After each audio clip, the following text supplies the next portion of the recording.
Hello, DIY Dad here.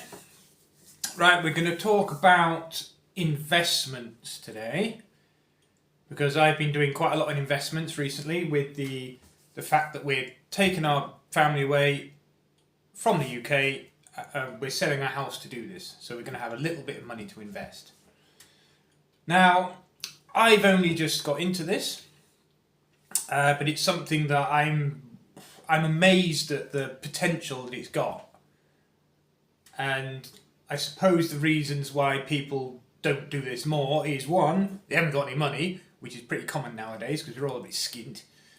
And the fact that there's this worry of losing money in investments because we're never taught it. We're not taught it in schools. It's not generally something that people talk about down the pub, is it, or at home? Money's a bit of a, I don't know, people just don't speak about it that much in this country.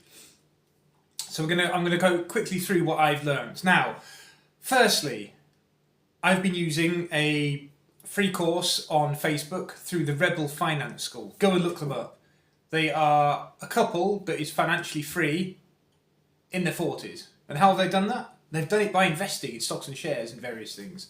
And now that they're they can do whatever they want, they do this course every year and they change it slightly. So they do a course every year to help other people. And it's free. Very nice. It's brilliant. It's really, really worth watching. It tells you anything you need to know about this. So, why would I not have my money in the bank at the moment? Well, I don't know the exact rate of inflation at the moment, but it's around 3.84%. And basically that is the amount that your money devalues when it's in the bank. And working, that's working against you. So if you put money in the bank, it'll be worth 3.8 or 4% less over a certain period of time. Now, the bank says, hey, we like you, so what we're going to do, we're going to give you some interest. So you're going to give us your money, put it in the bank, and we're going to give you some interest on that. So they say you can have, how much do you want? 3.8%? Now, if you can get 4 or 4.5% in any bank account now, that's good. So, effectively, you take your 3.5 or 4%, whatever it is, inflation rate off your interest rate. Basically, it means your money is sat in a bank account. It's almost earning absolutely nothing at all. It's just sat there. It's not earning, it's not losing, it's just sat there. It's completely pointless. So, this has been bugging me a lot recently because from the sale of our house, we have a little bit of money, and I'm like, I don't want to leave it in banks because it's not doing anything, And I've discovered in my little journey recently that rich people are rich, one, because they had money to start with, and two, because they invested it. So the question is, what the hell do I invest in and what do I do? How safe is it? Well, having money in the bank, is that safe? Technically it is safe, but it's not safe either because you're not making anything. So your money's, eventually it's going to get, the rate of inflation is going to eventually eat away at it because savings rates are so poor at the moment. So that's a risk if you leave it in there for a long period of time. It's just not doing anything. It's pointless. So what do I invest in? Well, what you need to do is to not listen to anybody else that's never done it and says, you're going to lose your money, this is going to happen, ooh, panic. If you put money in, it'll just immediately evaporate into the... That's not actually the case because they don't know anything about it. Now, I've looked into this heavily, and there's various types of investing, but the one you want to invest in is called a global index fund. And that tracks big companies. But it doesn't just track one company, because if you have one company and you put all your money into it and that company goes under, you lose a lot. And that's exactly what people are talking about. They says, yeah, well, if you invest in that, you'll lose it. So don't do that. What I've invested in is called the S&P 500. And that is a group. So it's a group of 500 companies in a ball, for example. And the shares you buy track the progress of those 500 companies. It doesn't matter if you lose 3, 4, 10 companies out of that. It doesn't really affect the value. So it's really, really safe. You're not going to lose your money in it. But you have to be aware that, stocks and share prices go up and down all the time. It's really random. But the S&P 500 has been around since 1927. And in that time, it's averaged a 10% return. Now, yearly, that's over 1927 till now.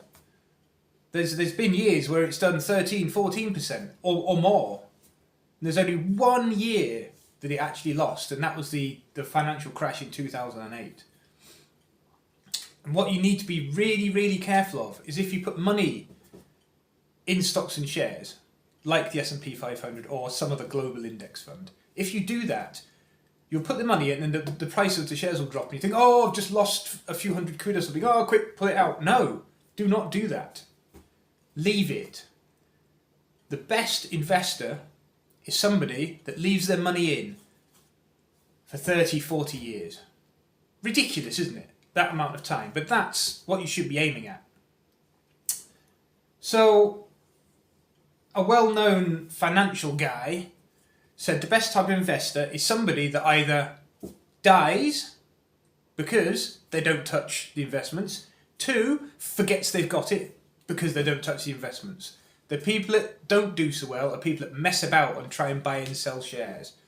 So you'll get traders saying, I can do this for you, I can do that. They have not got a crystal ball. There's absolutely no way that they can know what markets are going to rise, what's going to drop. They're just guessing massively. Sometimes they win, sometimes they lose.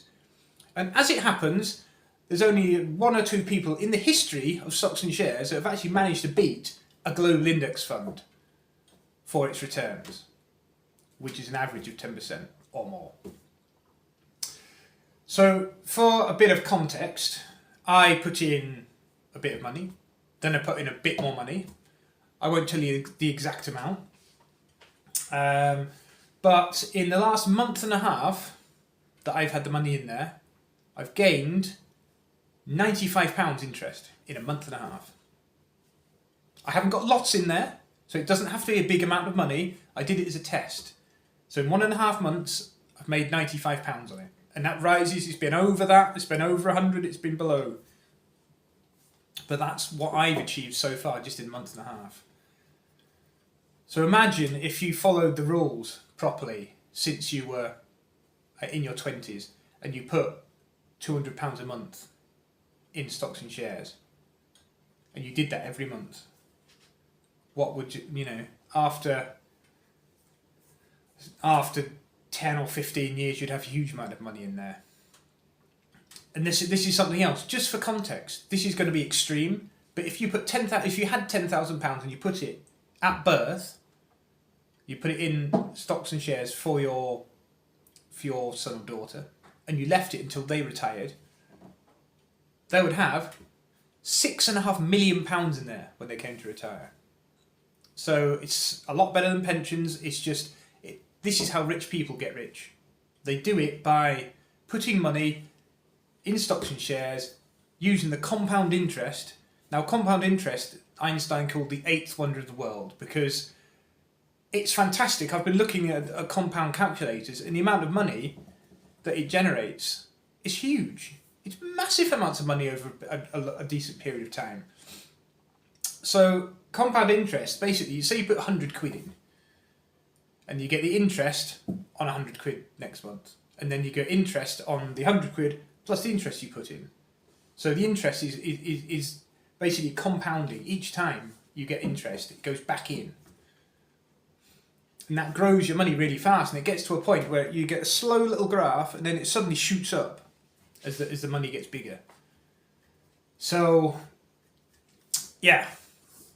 And for another bit of context, if you had £100,000, you put £100,000 into the S&P 500 at between 8 and 10% interest. I mean, we're being pretty conservative because he's doing better than that. Every month, you would get roughly around £1,000 interest. So what you could do, you could do that, and you could take that interest out, and you could use it as part of your way of living, which is what we've considered. Or you could just leave it in and leave it in. And for another one, for example, if you had about 70,000, if you put about £70,000 in and leave it for, what is it, 30 years, I think, you'd have 875, and you've only put in 70,000, and you end up with 875 at the end of it over that period of time. So that's a huge, huge amount of money that you're getting. It's unbelievable. And like I said before, rich people get rich by doing this sort of investing. They may invest in some obscure stuff, and hope it works. If it doesn't matter to them. But what their main investments will be in these sort of global index funds. That's how they make money. And for people that don't know about it, like me and potentially you, I never knew about it. But if you won the lottery tomorrow, the average person that works for a living will say, oh, what I'm going to do, I'd like to new carpets, I might buy a new house actually as well, and I'll buy a car. They're all liabilities. They all cost money. So people that win the lottery spend the money. Whereas if someone that was used to investing won that amount of money, the first thing they would do, they'll go and chuck it into an index fund and grow it, treble it. But this isn't taught to us. Because if everybody did this, they had multiple forms of income and they'd be so much better off. So that is global index funds and investing. They're not risky. They're about the same risk as having it in a bank. You know your money is going to devalue. Why not put it in something that grows your money?